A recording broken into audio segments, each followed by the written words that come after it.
Hello everyone, and thank you for being here in this webinar, which is about scar management. This is Dr. Didac Barco from Barcelona, Spain. I'm a dermatology and my practice is focused on scar management. So to start talking about scarring, we have to take into account the different phases that our skin goes through within the scar tissue, right? So what we have to focus is that during the first 3 weeks of the after the trauma, we do have the inflammatory phase and the proliferative phase. And in these two phases, we do have some targets for lasers.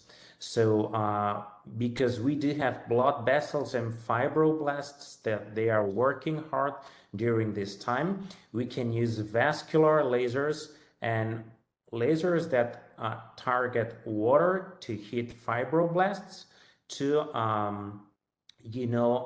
change the direction or modulate the direction of the scar tissue, right? So the importance of this slide is to make sure that we understand that we can start the treatment for any scar in the first 3 weeks after the trauma. So what vascular options do we have in the Nordless device? Well, actually, we do have all of them because we have the selective waveband technology, which is a kind of intense pulse light that serves us to treat superficial and mid vessels. But we do also have a neodymium yak handpiece that will help us to treat deep vessels. So with just one single device, we can reach all the layers of the vessels in a scar.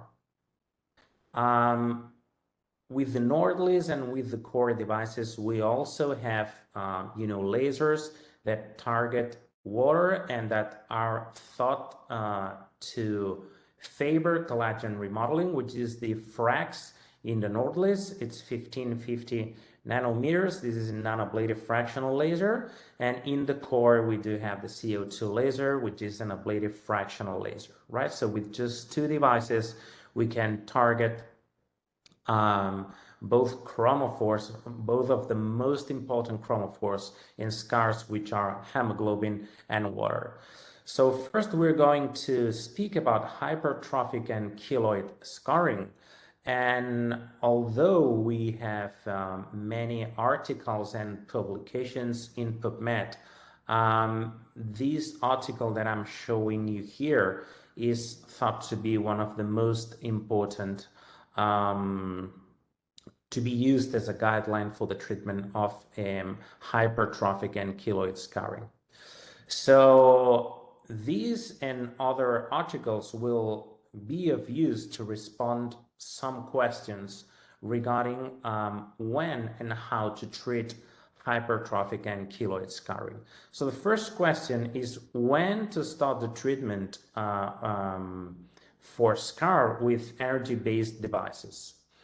The idea or the summary of it is that the earlier the better. We have seen that in the first week after the trauma, we do have some vessels that are actively being built up, so we can regulate this angiogenesis with vascular lasers. So the idea is the earlier we apply energy-based devices, the better will be the prognosis of the scar, right?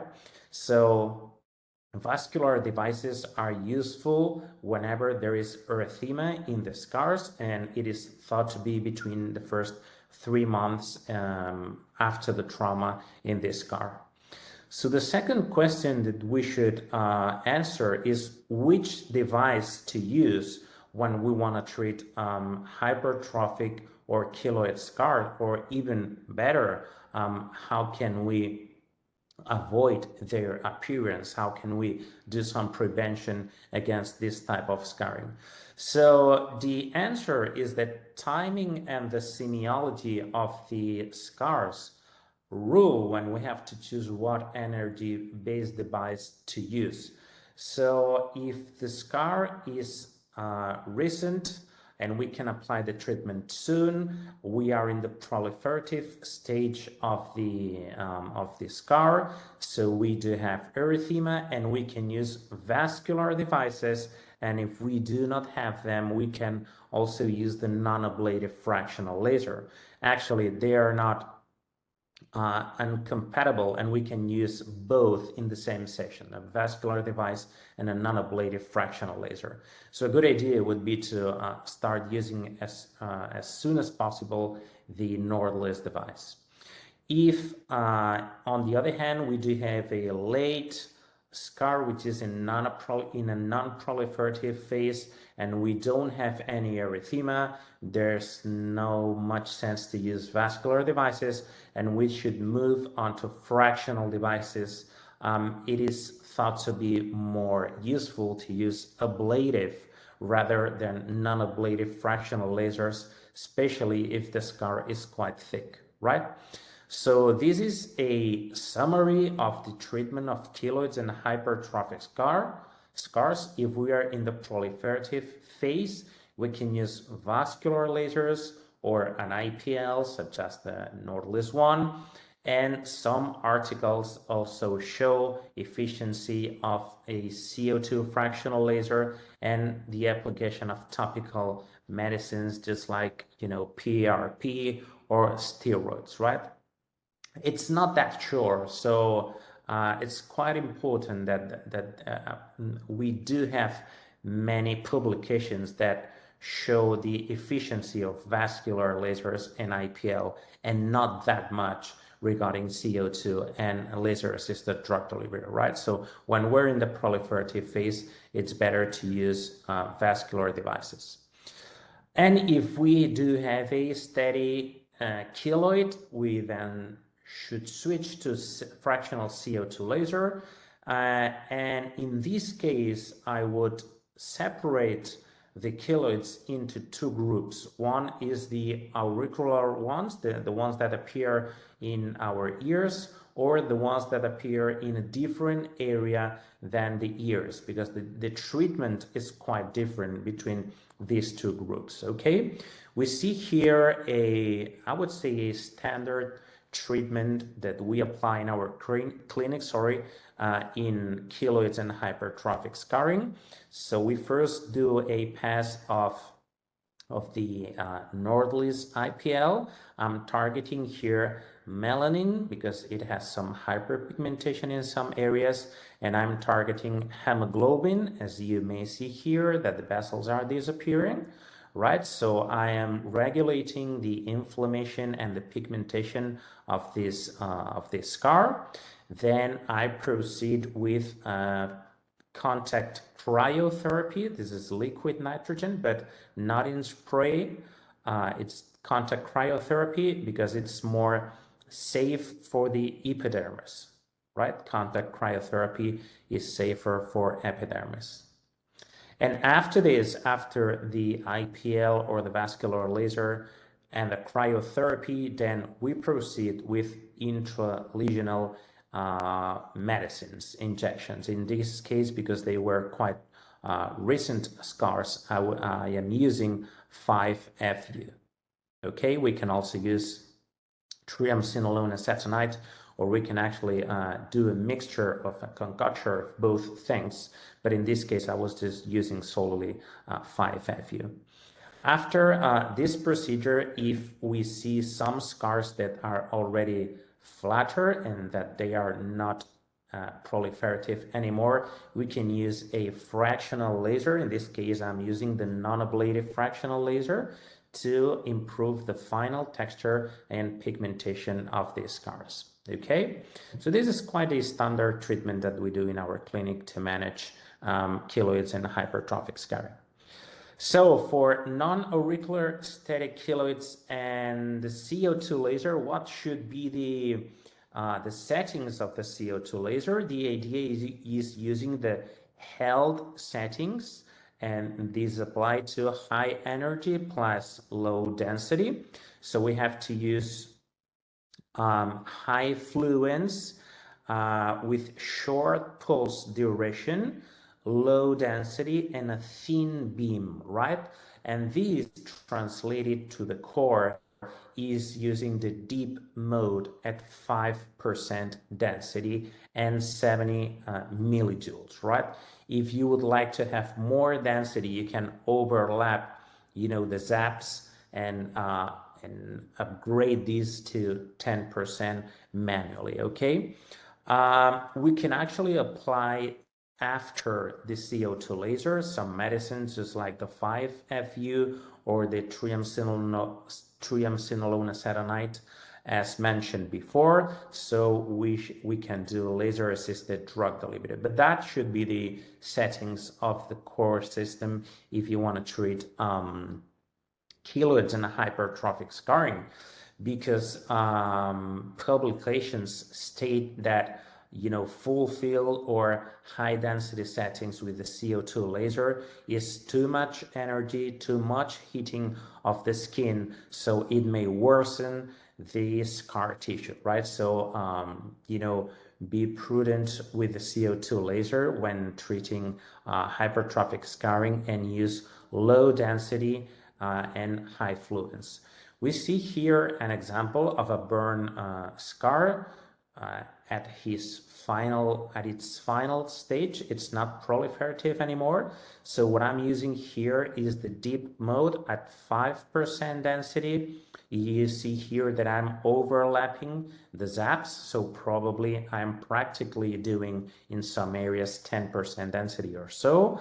I have applied topical cryotherapy, contact cryotherapy, and after this I'm applying a concoction of 5-FU and triamcinolone acetonide, right? So we have used three different mechanisms of action in the same session, so the patient takes the maximum profit of this session. We see here a before-after picture of a steady keloid, non-auricular, of course, and we see the result after 3 sessions of contact cryotherapy, injection of 5-FU and triamcinolone acetonide, plus a final session of core at deep mode 5%, density 70 millijoules energy. If we change the location of the keloid and we focus on auricular steady keloids and its treatment with CO2 laser, we have to mention that the surgery with the CO2 laser is considered to be the first option of choice, right? Especially if this keloid has a pedunculated base, right? If it has a thick base, it's still thought to be the treatment of choice, but you have more probability of a comeback of this keloid, right? So the idea would be shaving the keloid with a CO2 laser, applying cryotherapy, this time in spray mode on top of the base of the keloid, and after this doing an injection of 5-FU or triamcinolone acetonide on the base. We're going to see it in a video. So what I'm doing here is just injecting some mepivacaine, and once it's numbed, I proceed with a surgical mode with the core, right? And what I'm doing here is just cutting out the keloid with a surgical mode. And once it's completely removed, I do some hemostasis with Monsell solution, and after this I apply the cryotherapy in spray mode. You can be quite aggressive with it because what we see here in the base is just fibrosis, so it's a thick tissue and a resistant tissue, so you can be quite aggressive with it.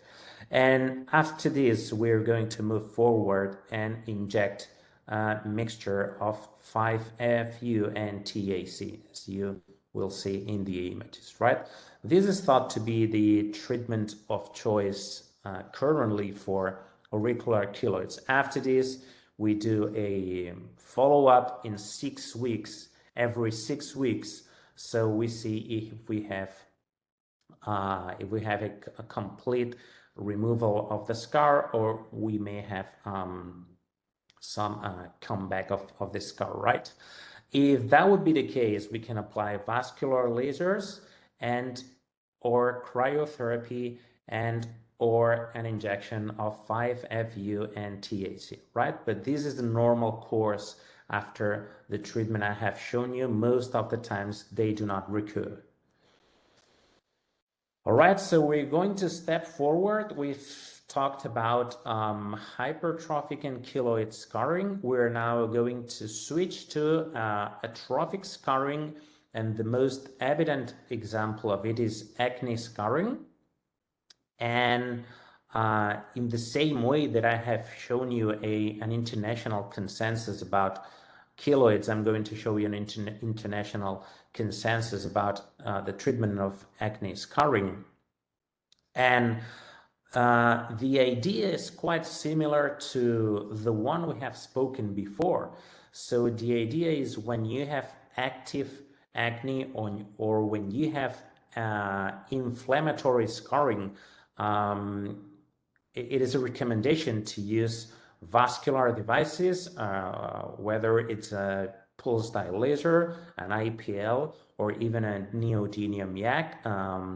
And once you don't have the inflammatory phase or you do not have any erythema, you may switch to ablative, non-ablative, and radiofrequency devices, right? It is quite clear, or there is quite a consensus, that the more severe the scars, the acne scars are, the more reason to use the CO2 laser, right? So you know that the classic CO2 system is the most efficient one to treat probably any kind of problem that is due to collagen alteration. But you also know that the classic mode of a CO2 laser is associated to more than likely complications such as hyper or hypopigmentation, or a change in the texture of the skin, or even with new scars, right? So we have come across a technique that we call the targeted resurfacing, which is currently in press. And the rationale behind this technique is use the classic CO2 settings where the more severe scars set. So you take the maximum profit and the maximum efficiency where it is needed, but where you need more, safer settings because you do not have that severe scars, you lower the settings of the device, right? So the idea in this case, for example, would be to perform a classic resurfacing in these areas that I have shown here, which are the most severe boxcar scarring, all around this, and on top of this, where we do have mild scarring, we use an aggressive fractional CO2 with these settings that are shown here on display, and all around this in the periphery to do a blending or a transition between the area that we have treated and the area that we have not treated. We use a milder settings, in this case the mid mode, in the fractional mode of the core, right? So we're going to see this technique in this video in this patient that suffers from severe rolling acne scars. We first do a subcision. I'm using here an intramuscular needle.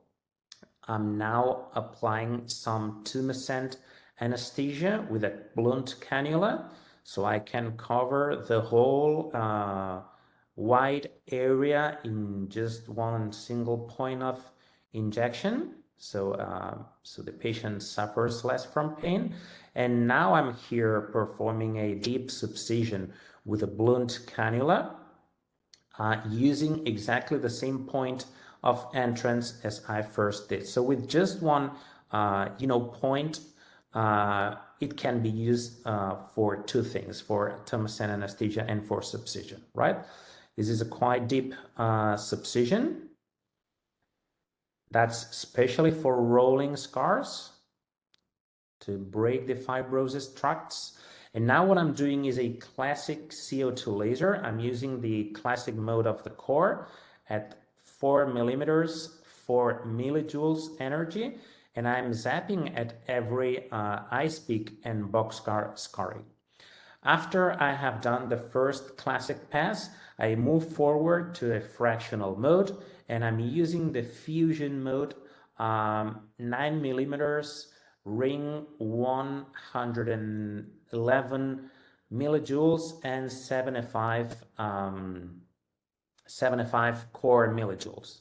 And now in the periphery, I'm doing the blending, and I'm using the mid mode at 160 joules, right? So that would also be our standard treatment for severe acne scarring in our treatment with this technique, which is the so-called targeted resurfacing. You take advantage of the aggressive settings where they are needed, but you don't have the possible side effects associated to the settings if you would use it in the whole area, right? So you see a before picture here. You see an after 2 sessions of this technique. No subcision was used here, just the CO2 laser with the targetoid technique. Same here after 2 sessions of the targetoid CO2 technique.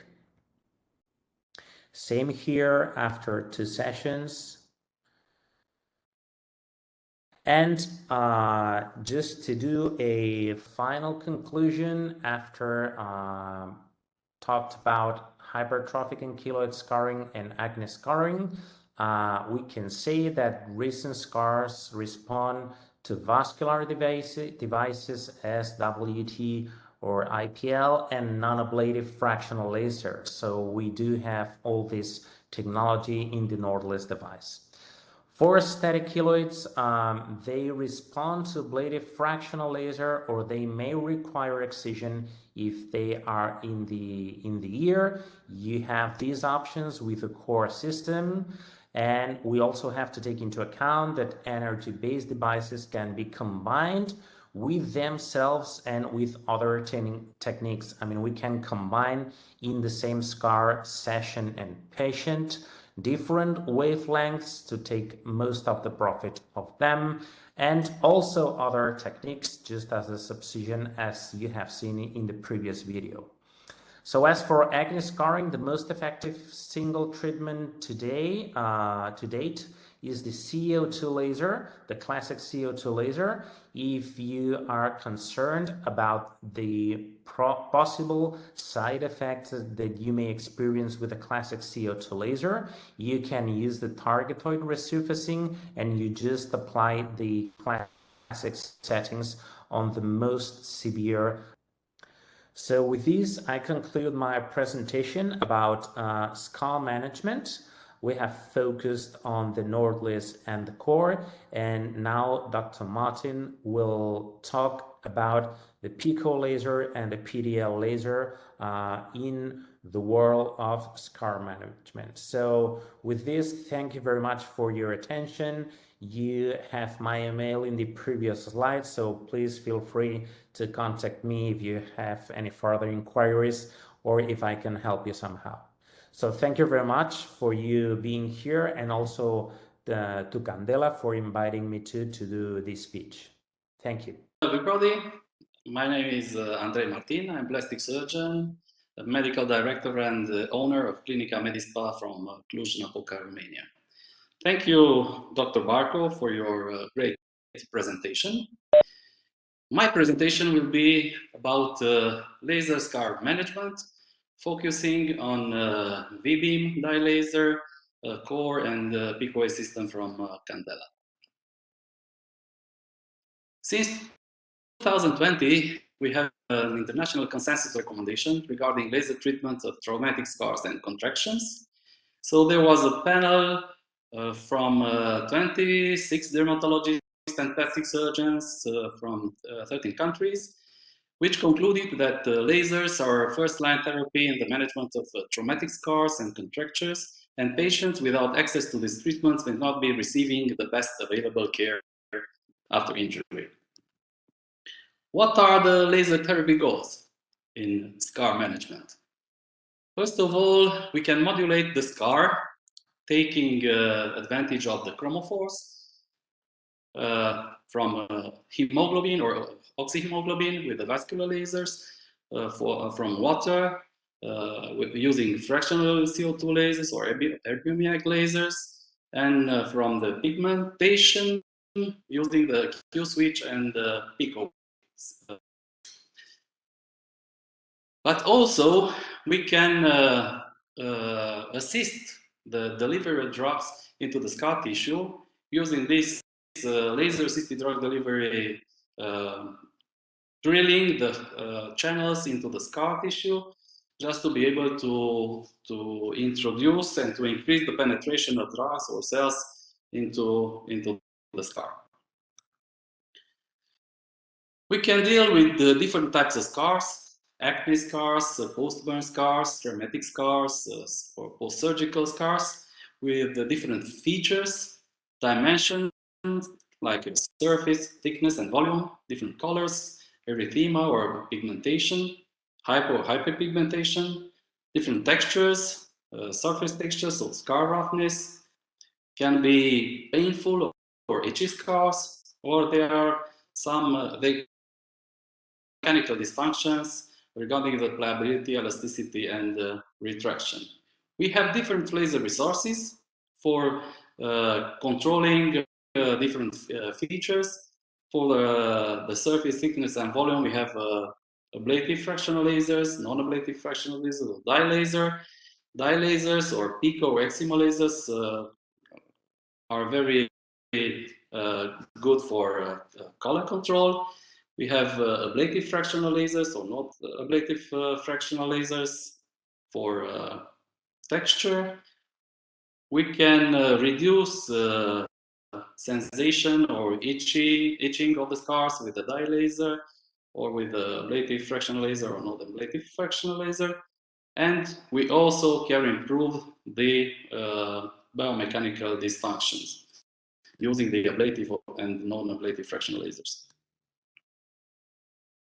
V-beam pulse dye laser is a mainstay for treating erythematous scars. Its wavelength of 595 nanometers is selectively absorbed by oxyhemoglobin.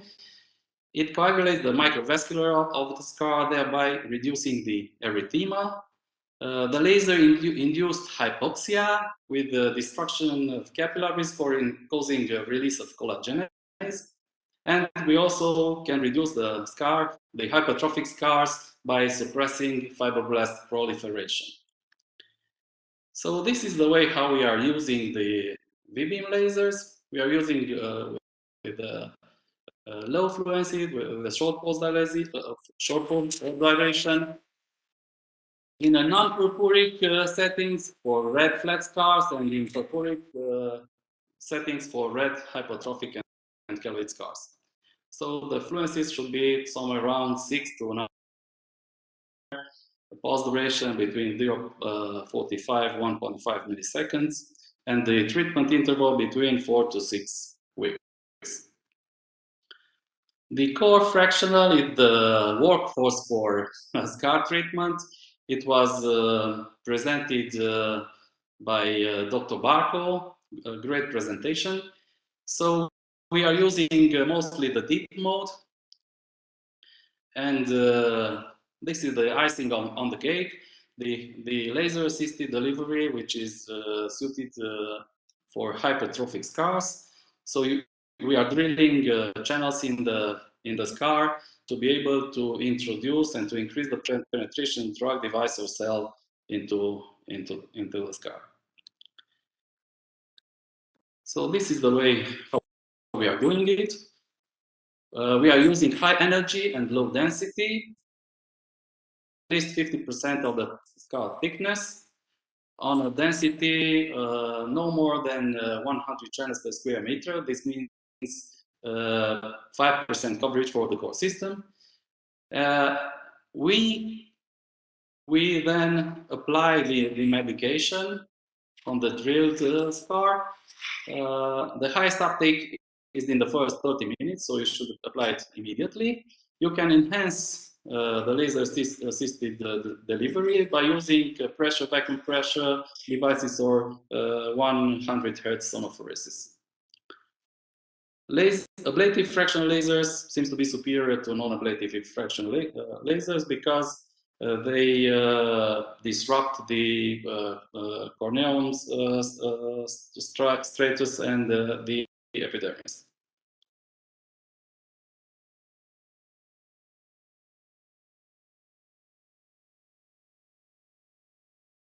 It doesn't work.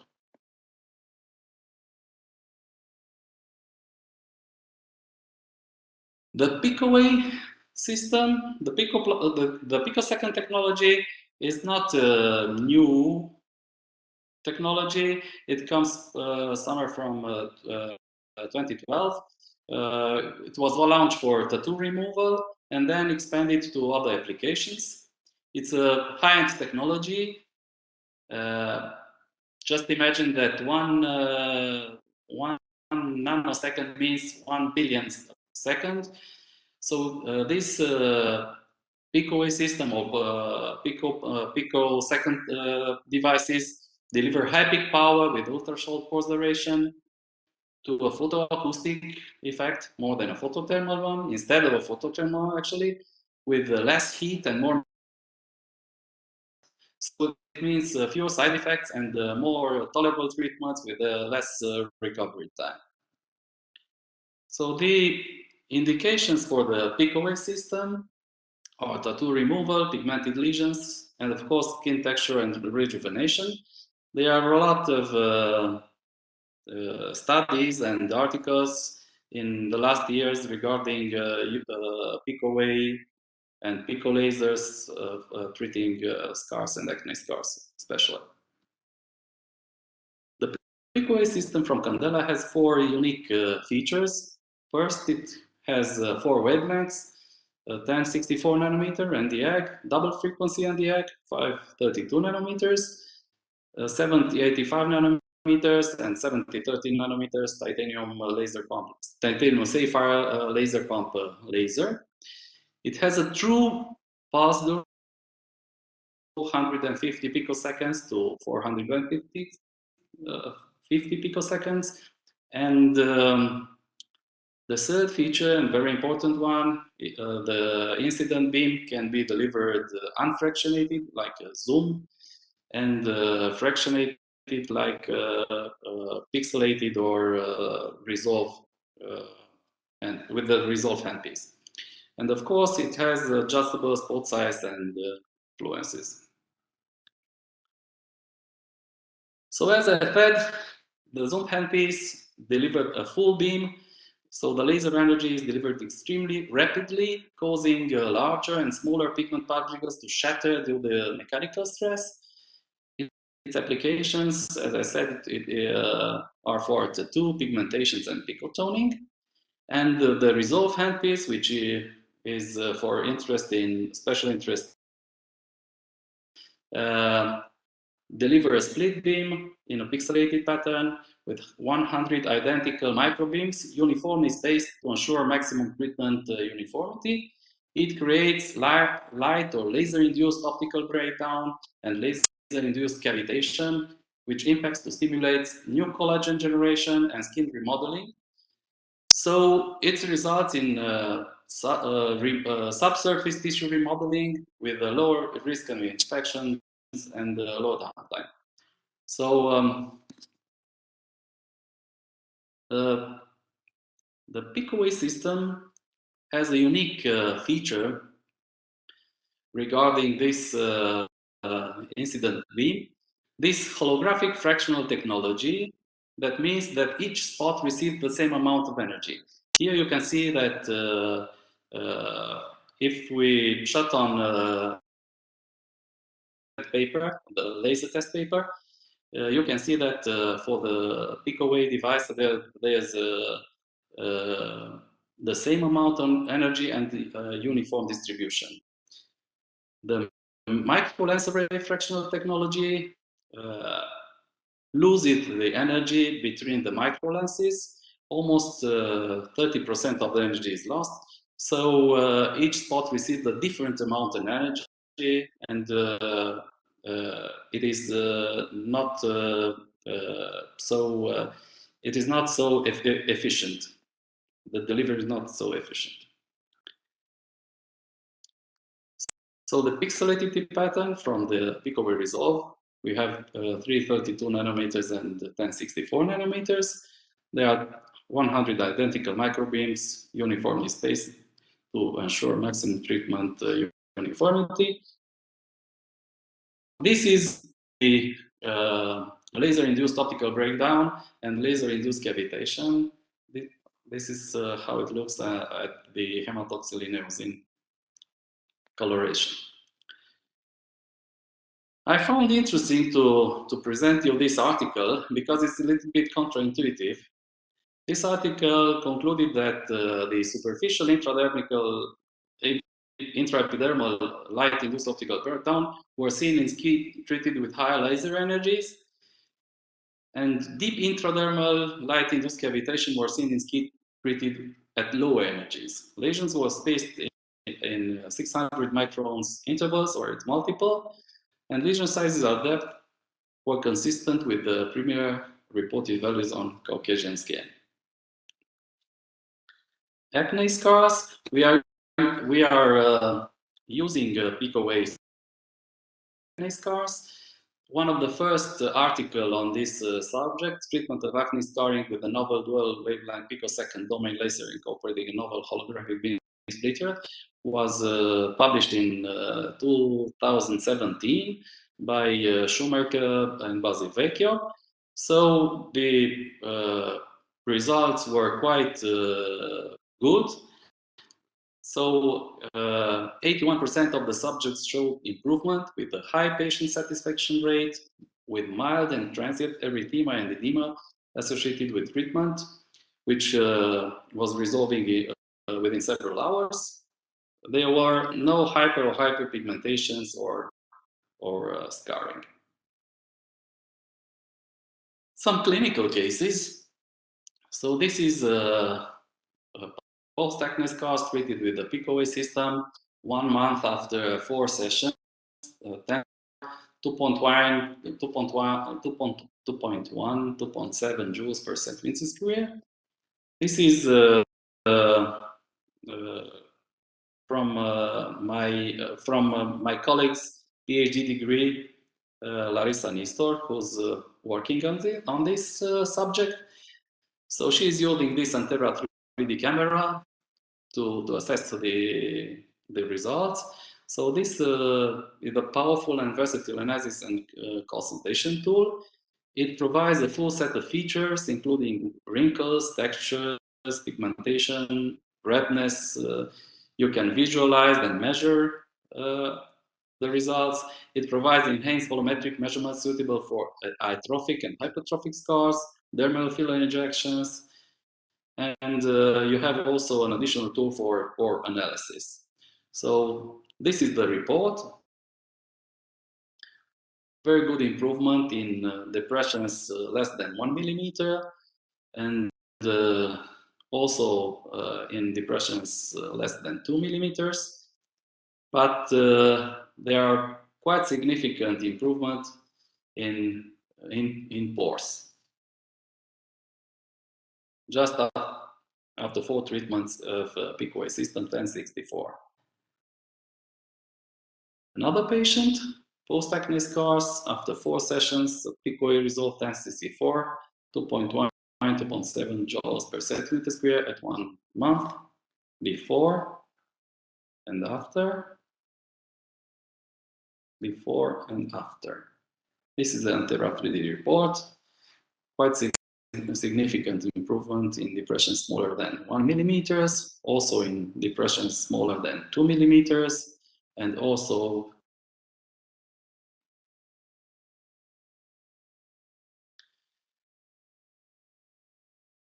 it is very appealing to treat acne scars with a picoid system because it is with very little downtime. Even with high settings that we are using with 2.7 joules, you have this erythema, a little bit edema, you can have some kind of petechia for a day, and this is the appearance after 3 days. So this is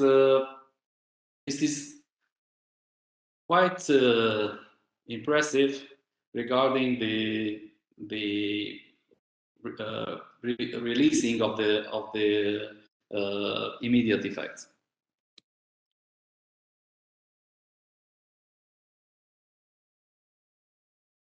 I totally agree with the Paul Friedman's group, which published this algorithm for laser therapy on traumatic and surgical scars. So they proposed for erythema, the pulsar laser, depending on the thickness of the scar. For scars less than, for scars more than 3 millimeters, they propose also intralesional triamcinolone, so or cortisone or antimetabolites like 5-FU. For the hypertrophic scars, they suggest ablative fractional laser plus minus corticosteroids or surgical intervention, and for atrophic scars, non-ablative fractional lasers. The interval between the treatments should be at least 4 to 6 weeks. Some clinical cases, post-surgical scars. This is a patient with a post-surgical scars after a basal cell carcinoma excision with an upper lid flap and a forehead rotation flap with the red and hypertrophic scar. The treatment plan was to reduce the inflammation and to get some textural changes. We plan to use the V-beam and the core system with the laser-assisted drug delivery. So we did 5 sessions of pulse dye laser, 7 millimeter spot, 7 joules, 1.5 milliseconds, 30/10 DCD, and 10 sessions of core, ablative fractional laser, deep 5% coverage, 50 to 30 millijoules at 6-8 weeks interval. 2 of them were with the drug delivery of triamcinolone 40. This is the aspect before and after. On the frontal view, the same patient. There is a quite good improvement in appearance. There are some venectoses. Maybe they are related to the cortisone, but it can be easily solved using the V-beam laser later. So this was one of my nightmares. I did almost 15 years ago an intralesional excision and a high dose rate brachytherapy for a pre-sternal keloid scar with a quite good result, but the wound was healing very, very slow. It took more than 6 weeks to heal. After that, the lady presented with this kind of scar.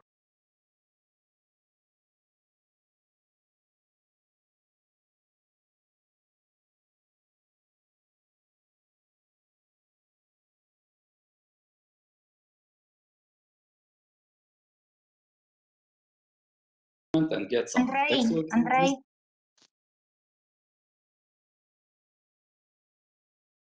So another clinical case. This was actually my nightmare. I did 15 years ago an intralesional excision and a high dose rate brachytherapy, since I worked at the Oncological Institute here in my hometown in Cluj-Napoca. So as I said, it was a nightmare because it was a very, very, very slow healing. So it takes almost 6 to more than 6 weeks to heal. But as you see, it was a successful treatment. So we did it, and then the lady came back with this scar, this red scar, which we treated with 2 sessions of pulse-dye laser, 7mm spot, 7.5 joules, 1.5 milliseconds, 30 to 10 DCD. And another interesting thing that 8 years after, she came with this scar, which also is a keloid scar, which appeared 8 years after, and it was still visible on the first presentation. So we treat also this scar with a pulse-dye laser and intralesional injections of triamcinolone. Another clinical case, this lady with a post-laser burn scar on a port wine stain. So she is 3 years after post-laser treatment with a scar left on her nose, a hypertrophic scar. We don't know which kind of laser it was used because it was not treated in our service. But the treatment plan was to further treat the and to get actual changes on the hypertrophic nose scar. So we planned to use pulse-dye laser purpuric settings and the core ablative fractional laser for the hypertrophic nose scar. So we did 8 sessions of pulse-dye laser, 7mm spot, 9 joules, 1.5 milliseconds, 30 to 10 DCD, and 2 sessions of core ablative fractional laser, deep, 5% coverage, 50 millijoules at 6 and the other one at 8 weeks. So this is a result before and after. Before and after on a side view. And this is how the scar is looking after 2 sessions of core ablative fractional laser, deep, 5% coverage, 50 millijoules, and 8 sessions of dye laser.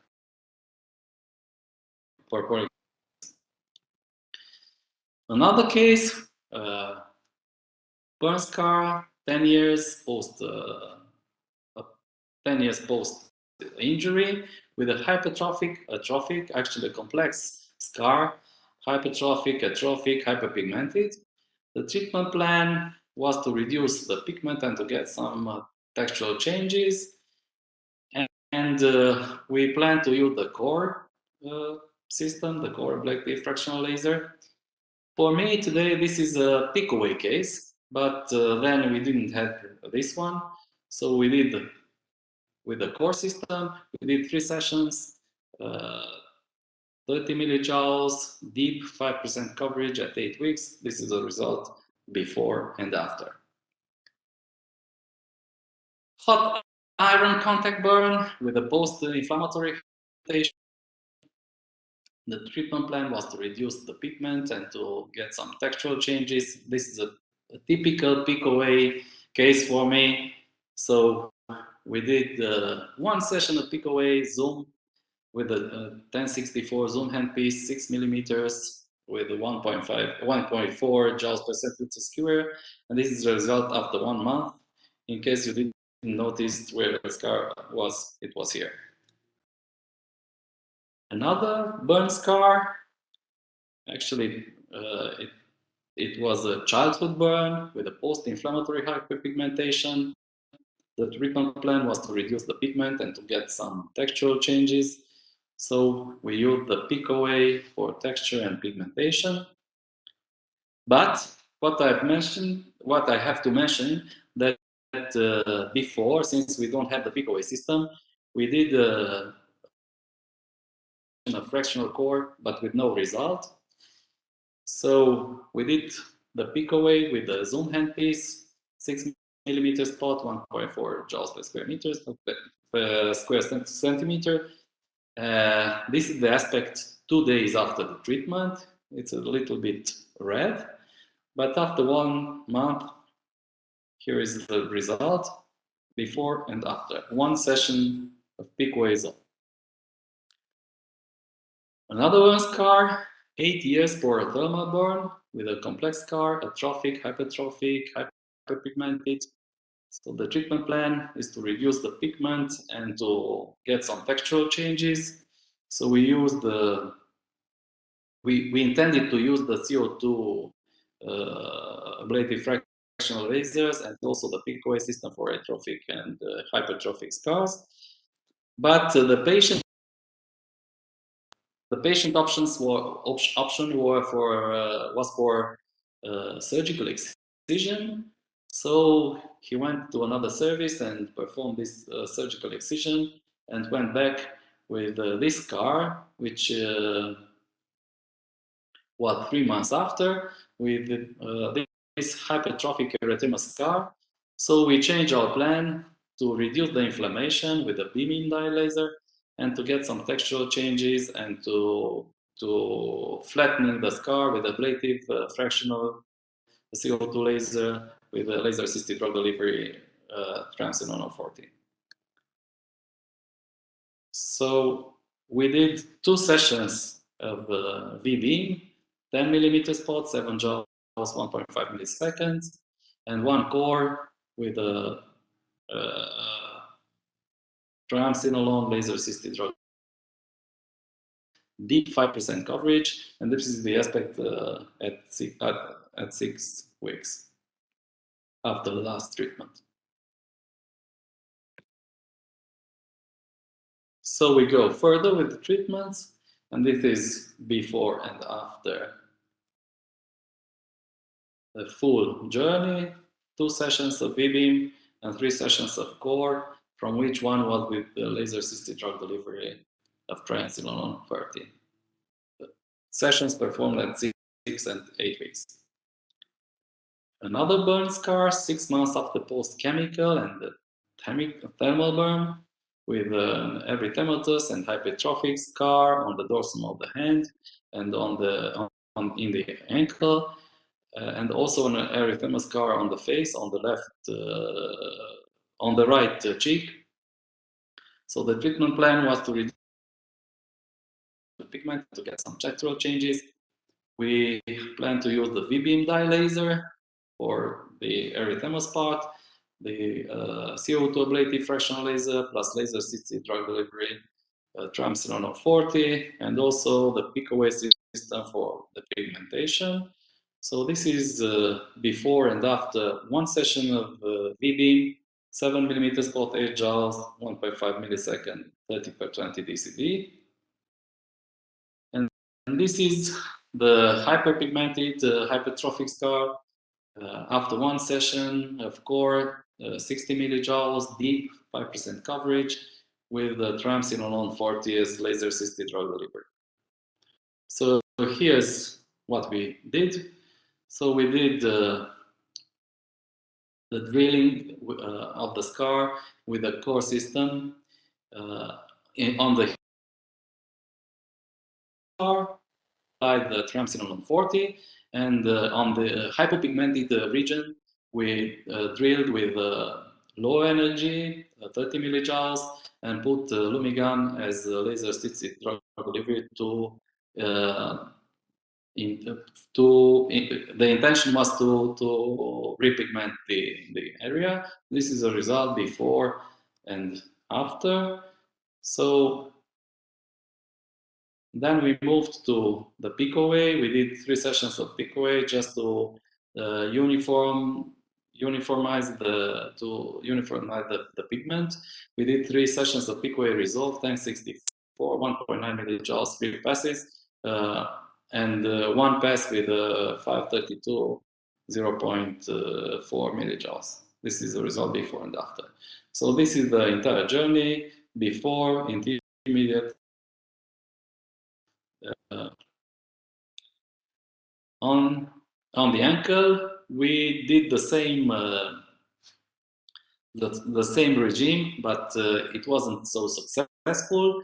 So we did 3 core deep, 40 to 60 millijoules, 5% coverage, triamcinolone 40 as laser-assisted drug delivery.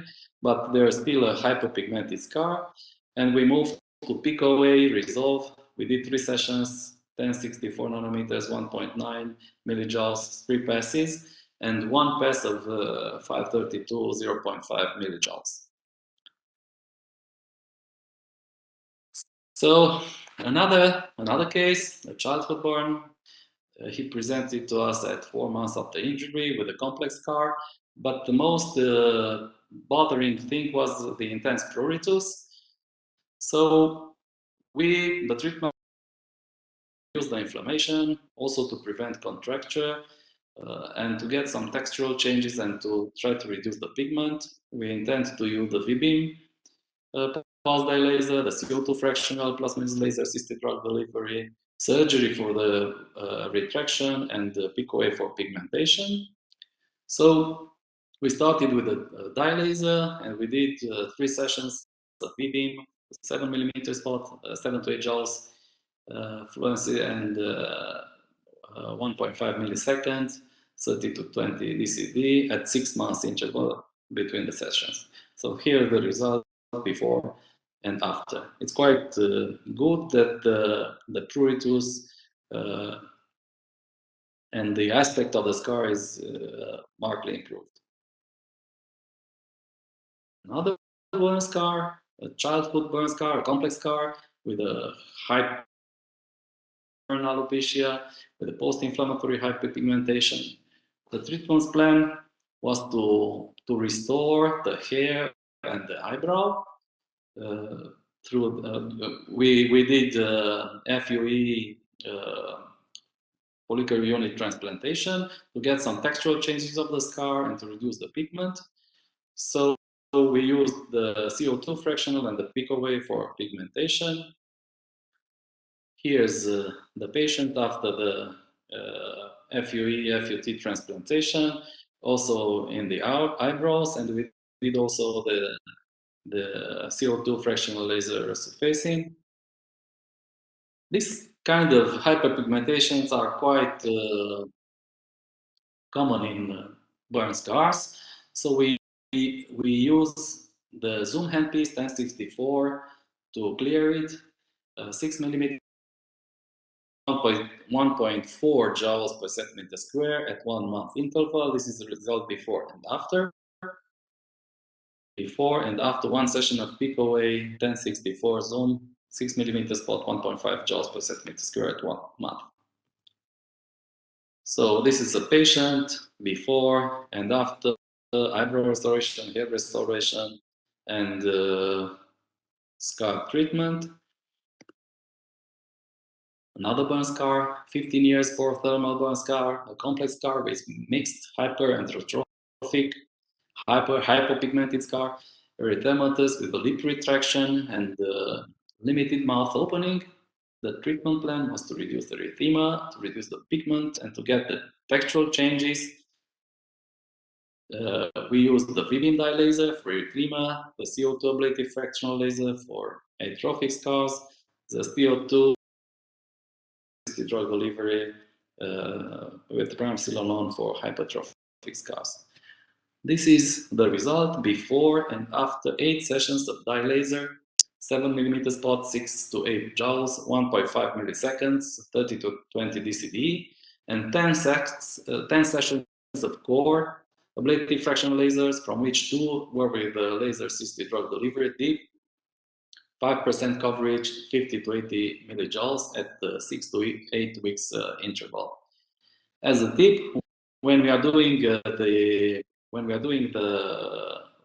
drilling for the laser-assisted drug delivery, so we are doing it first, then apply the drug, and after that we continue with the treatment with the ablative fractional laser on the other surfaces, just not to penetrate the drug and to cause atrophy in the already atrophic scar.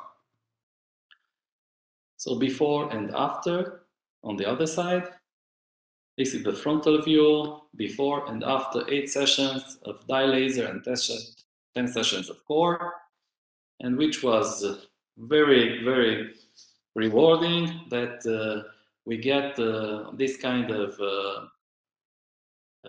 softening of the scar, which permits opening of the mouth. So there are a few questions regarding the laser therapy for burn scars. When to start treating burn scars? Okay, I think that you can start treating it when the wound is completely healed. But for burn scars, I think that you should wait somewhere around 3 months. The time and starting the treatment. Which can be the optimal interval between the laser treatments? For me, is 6 weeks for vascular and 8 to 12 weeks for texture. And for sure, you should not exceed 10% of the body surface treated area. Some clinical cases with post-traumatic scars. This is a 6 months post-traumatic scar, hypertrophic, hyperpigmented, which verruca vulgaris on the tip of the nose.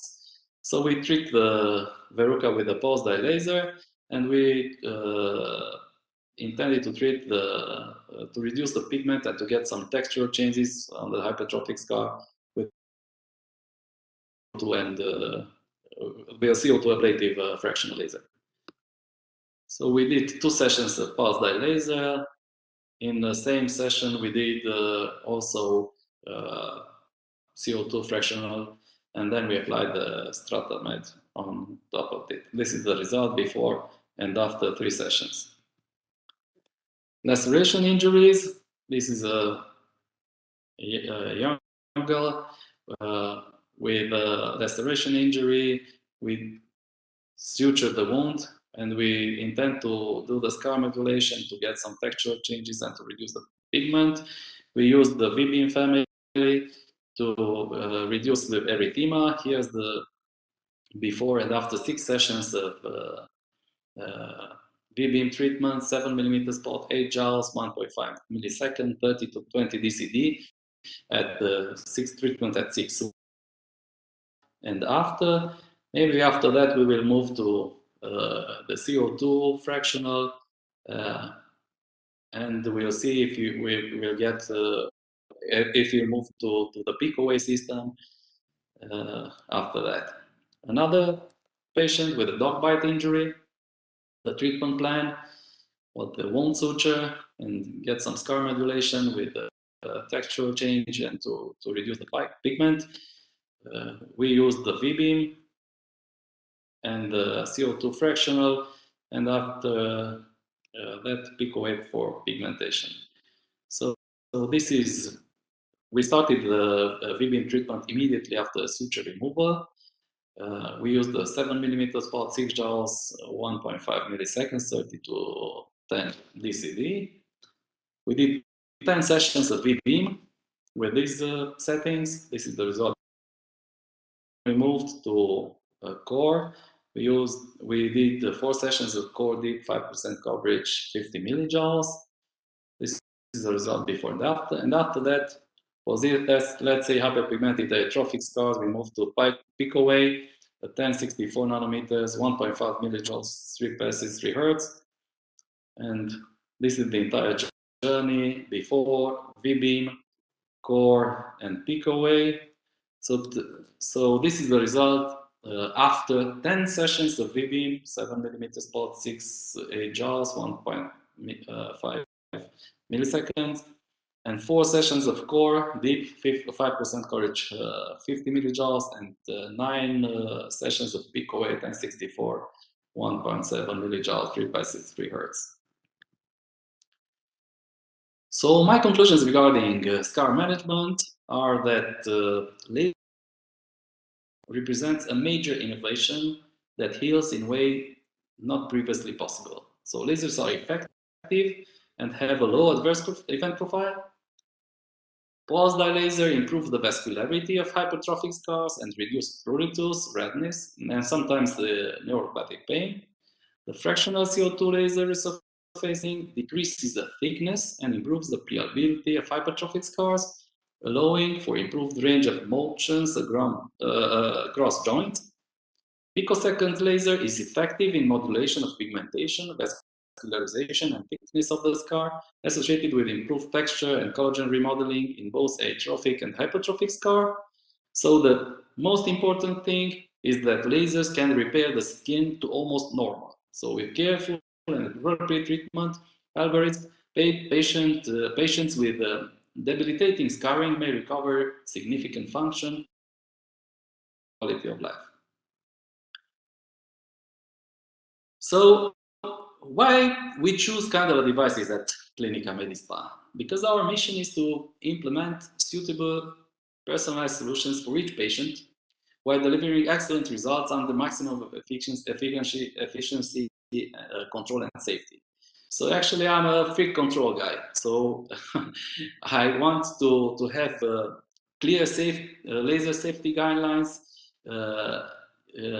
There has to be a user-friendly and easy to operate manual of the devices. As an entrepreneur, for me, it's very important that the devices has to be less operated dependent devices. We have to have efficient treatment protocols linked to clinical studies, high-value training. Of course, there are short-time treatments, laser treatments with a high revenue. So at Clinica Medispa, we are 3 plastic surgeons, 8 dermatologists, 2 gynecologists, 2 vascular surgeons, 1 endocrinologist, and 1 nutritionist. And here are listed the resources that we have. We have Core, Intima, Vivim Perfecta Prima, Gmax Pro, Picaway, Q-Switch, Erbium, Erbium Glass, Eximer Altera, and Software. So since this year, Clinica Medispa is the Candela Center of Excellence, and I invite you all to visit us. Thank you.